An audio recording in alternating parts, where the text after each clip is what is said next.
Hacks for Humanity is a 36-hour hackathon that asks participants to come up with answers to a variety of local and global societal concerns. And here with more on the event is ASU Foundation Professor Neal, founding director of Project Humanities. You're behind Hacks for Humanity.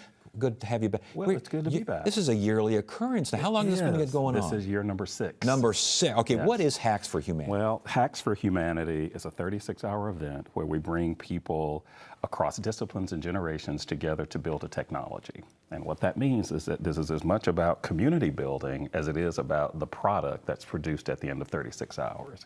And the idea is that you build a technology, but around these principles that we call Humanity 101. Kindness, respect, integrity, compassion, forgiveness, empathy, self-reflection. Give me an example. Here's an example. Well, you don't come in initially coding. You come in and you create teams. So there are no prepackaged teams, and we also don't give you challenges. As an English teacher, I would say we'd give you a topic, and then you'd come up with a thesis with your team. But we had all kinds of diverse projects from the different teams. One that we talk a lot about that has gone on to lots of levels of success is suicide prevention through technology. So it's a group that created an algorithm for an app that picks up self-harm tweets and connects those with trained professionals. And a lot of certain demographic of people are reaching out through social media when they're going to self-harm. And so that has been a way of not only preventing suicide, but recognizing the fact that to prevent one suicide is to potentially impact lots and lots of other people. You know, that example suggests that maybe there could be something regarding gun violence. Yes. Is that a possibility? Well, anything's possible. What we don't do, though, however, is to go in and tell people what to make. So we will give them 3 tracks, all the participants, and this year the tracks are food, finances, and families. Okay. So technically suicide could come in that family connection. And what we would do is have mentors there from various areas who would then walk teams through various aspects. Who is your audience? What's your business plan? How will you finance this? And the idea is that there's a pitch at the end and then prizes. So this really is about something very structured. At the same time, it's ultimately about the process of community building. And you got 36 hours. Sometimes there's pressure under fire, isn't there? Well, this is technically called disruptive innovation, because typically you wouldn't have something that you'd have to produce with people you don't know in such a densely packed time. Yeah, so, but do you find that people tend to focus more and work harder and faster and maybe come up with ideas they wouldn't ordinarily come up with? Absolutely. You know, there's one thing to be said for people who have worked together for a while.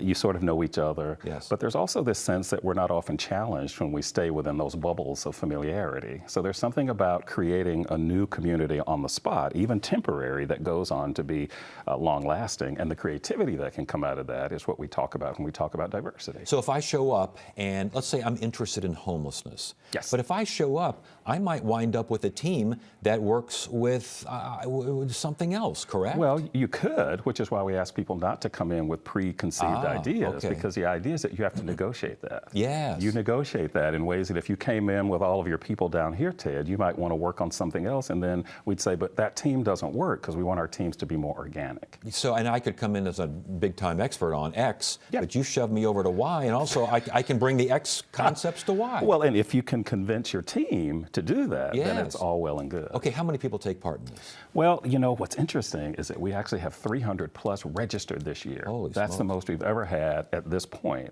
Now, what happens is probably about a third of those will show up. Everyone who registers doesn't always show up. But I know that we'll have anywhere from 150 to 200, we hope, showing up in some capacity. And keep in mind also that those who don't necessarily participate in the 36 hours, and you do get to go home as long as you're back by the next morning at 7 a.m. All right. But if you don't do the 36 hours, you can come in and do a couple of hours of mentoring or volunteering. So there are ways that this can really be about anyone who's interested in community building, as long as you're a junior or a senior in high school, and then retirees. Oh, really? So retirees can go, isn't that interesting? That's not cool. Just students. Yeah, Just students. All right, where is this going to take place, when? It's on the ASU Tempe campus in the Stauffer B Communications Building. Okay. And it's Saturday morning at 8 till about 6:30 Sunday afternoon. the 19th and the 20th of October. Costs associated with this? Well, it's free to the participants. It is clearly not free to us as the organizers, which is why we are so grateful to have sponsors like State Farm and Amazon and ADP and ASU Entrepreneurship and Innovation. And we just added Honeywell to our list of supporters. So I love the fact that we've got some corporate support as well. Last question here. Part of Project Humanities, correct? Absolutely, What yes. is Project Humanities? Project Humanities is an initiative that I and some colleagues founded about 8 years ago in order to make humanities more robust. And it was a time that we were having the economic downturn and students and their parents were fleeing from humanities.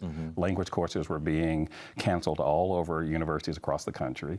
And people were asking that question, what are you going to do with humanities? So my approach to addressing that question was to say, let's make this as much about scholarship and disciplines, but make it also about public humanities, so engage people. And so I came up with this tagline of talking, listening, connecting, so that we were not just talking about what humanities is, but we're also doing it and then naming it. Yeah. So we do films and workshops and hackathons and film screenings and homeless outreach, so that we're not just intellectualizing, but we're actually out in the trenches engaging with people not only to extend humanity, but to recognize our own. ASU's Neal Lester, Hacks for Humanity. All right. Good luck this year. And there's a role for you and everybody else. Okay, sounds good. Thanks for joining us. Thank you very much.